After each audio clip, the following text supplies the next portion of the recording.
Hello, it's Marnie Penner from happinessformothers.com.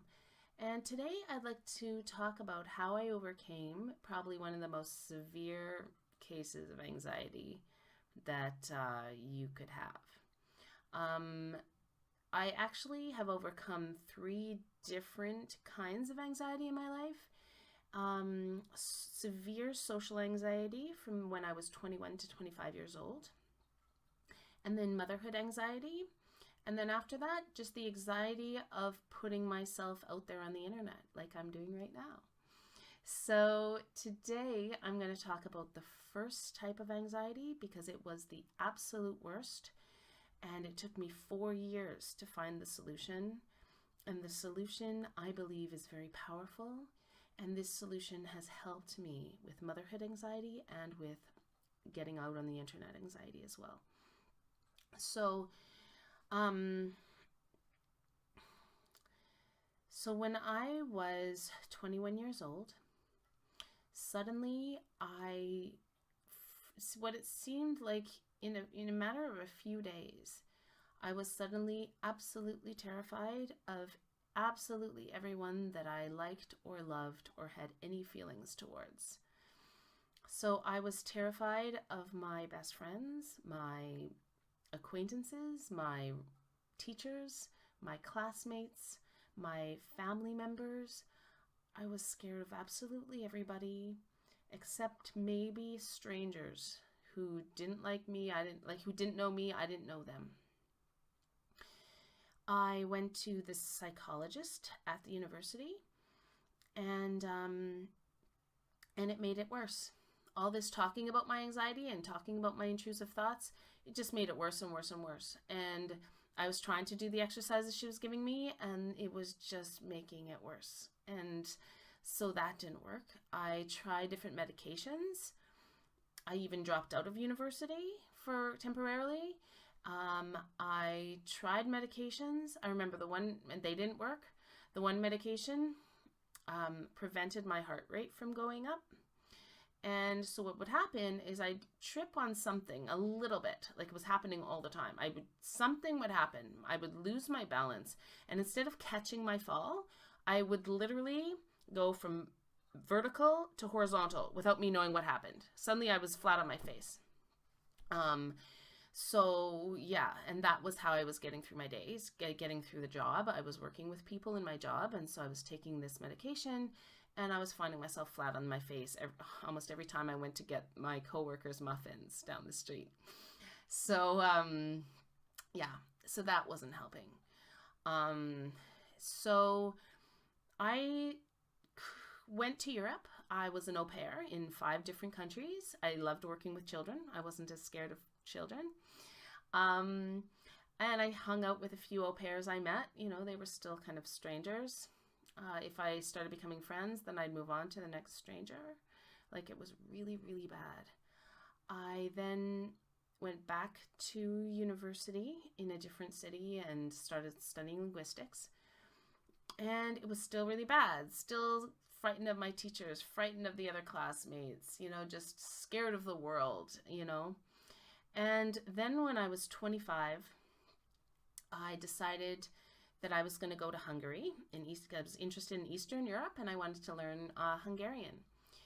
And that was when I finally overcame my social anxiety. I was staying in a student residence where there were 3 students in every room, at least in my room. Some rooms had only 2. And the wonderful thing about that is it sounds like hell for someone with social anxiety, but it actually wasn't, because suddenly I didn't have to work hard to socialize. Suddenly there was all these people in my room all the time, right? Or I was over in their room all the time. Like, it was like there was nowhere they couldn't reject me. There's nowhere I could go. I belonged, right? And so that allowed me to talk with people a little more, socialize a little more, even though my anxiety was still there.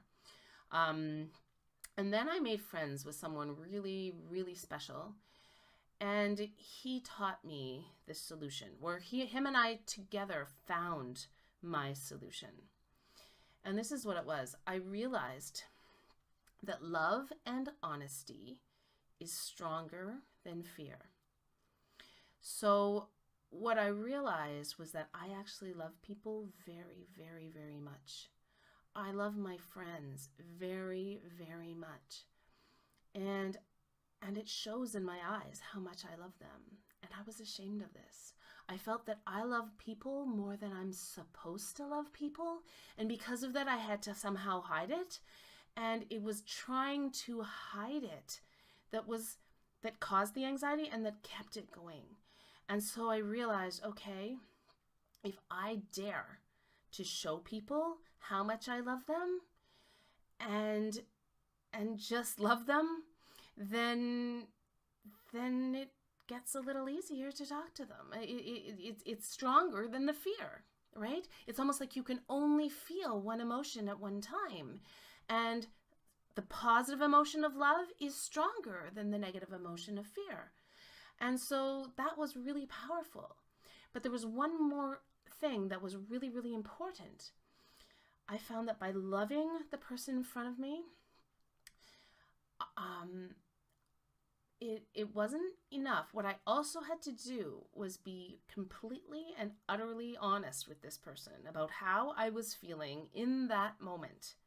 So if I was with a new friend or an old friend or whatever, and I was not being honest about my inner state. So let's say I was having a bad day, or I was feeling shame about something that happened earlier today, or something like that, and I was putting on a smile and acting in any kind of a superficial manner. I wasn't actually being honest about my emotions at the time. That would cause the anxiety. So I'd have to take a bathroom break, sit on the toilet, whether I had to go to the bathroom or not, and ask myself, what is going on? What are you really feeling? What is really in your heart right now that you're not saying? And I was like, oh, well, I'm having a bad day and I'm acting like I'm not. Or I'm feeling ashamed of what happened today and I really want to talk to my friend, but because I'm ashamed, I'm not talking about it. Or I'm insulted about what my friend said last week and I really want to talk to her about it, but I'm scared of talking to her about it. And so then I would return to my friend out of the bathroom and I would be completely and utterly honest with her and say, you know what, I'm having a bad day, or I feel ashamed, or I feel insulted. And then suddenly we'd get into the most amazing conversation ever and the anxiety would fade away. There was one last thing that I also learned that helped me with anxiety, is that anxiety is not gone in a day. So even though I found the solution that love and honesty is stronger than fear, sometimes the symptoms would still come back. And so what was really important for me to realize was that anxiety is a secondary symptom, that there's some problem that I'm not being honest with. I'm not being honest with myself, or I'm not being honest with the person in front of me, or I'm not showing the love to myself or the person in front of me. So like love or honesty, there's something going on there that's not right. And so anxiety is a secondary symptom that something's wrong. And so the best way to deal with a secondary symptom is not to try to control it, not to be scared of it, just accept it. And I had to accept, anxiety is something that happens to me sometimes, but it's only a secondary symptom. It's only thoughts. It's not real. It might feel like it's real, but it's not real. It's only my thoughts. And it's okay. I had to accept I am the kind of person who sometimes feels anxiety, who sometimes gets intrusive thoughts, but I know that it's only anxiety and it's only thoughts. And so this last piece of the puzzle was acceptance.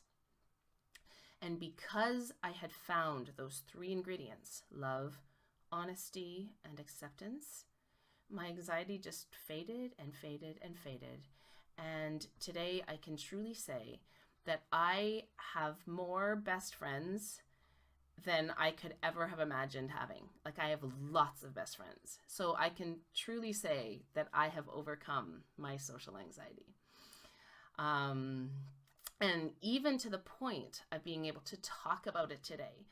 You might know that anxiety survivors, it takes us a while before we can talk about it. It's almost like I had this paranoia that if I say the word anxiety, it would come back, right? So even I accepted it, but I couldn't quite say it. I couldn't quite tell my friends that I used to suffer from that, right? And they probably might only be hearing this right now while watching this video. I love you. Okay, so now I want to say one last thing about my solution to anxiety is that I'm not the only one who found this solution. I was watching after I'd already kind of figured out the pieces of the puzzle and it was still fading away. So in that phase, I watched the movie A Beautiful Mind with Dr. John Nash, who has schizophrenia. I don't know if you've seen that movie. It's amazing. It's an amazing movie on mental illness and on secondary symptoms like anxiety, intrusive thoughts, schizophrenia, that kind of thing. And I was so amazed when I watched that movie, and I'm like, oh my gosh, he found the same solutions as I did. There's this one scene in the movie where him and his wife, she puts her hand on his heart and she says, love is the answer, right? And being honest, he was honest with everybody about his schizophrenia, you know, and honest with himself, and acceptance. He accepted that sometimes these hallucinations would come, but that's okay, right? He had this acceptance. This is a secondary symptom, and I know what the solution is. The real solution is love and honesty, and I will accept that the secondary symptoms sometimes shows its face. I'm not scared of it. I accept it, right? And he had this awareness that it's only thoughts. It's only a hallucination. These people that I'm seeing are not real, but I accept the hallucination anyway. So yeah, and so that was really powerful because I said, okay, I'm onto something here. I'm on to what I will call the positive solution to anxiety. Embracing the positive, love, honesty, and acceptance. And I was not taught that from the psychologists in neither psychoanalysis or cognitive behavioral therapy. They didn't teach me that. And yeah, the medications with me falling on my face did not work either.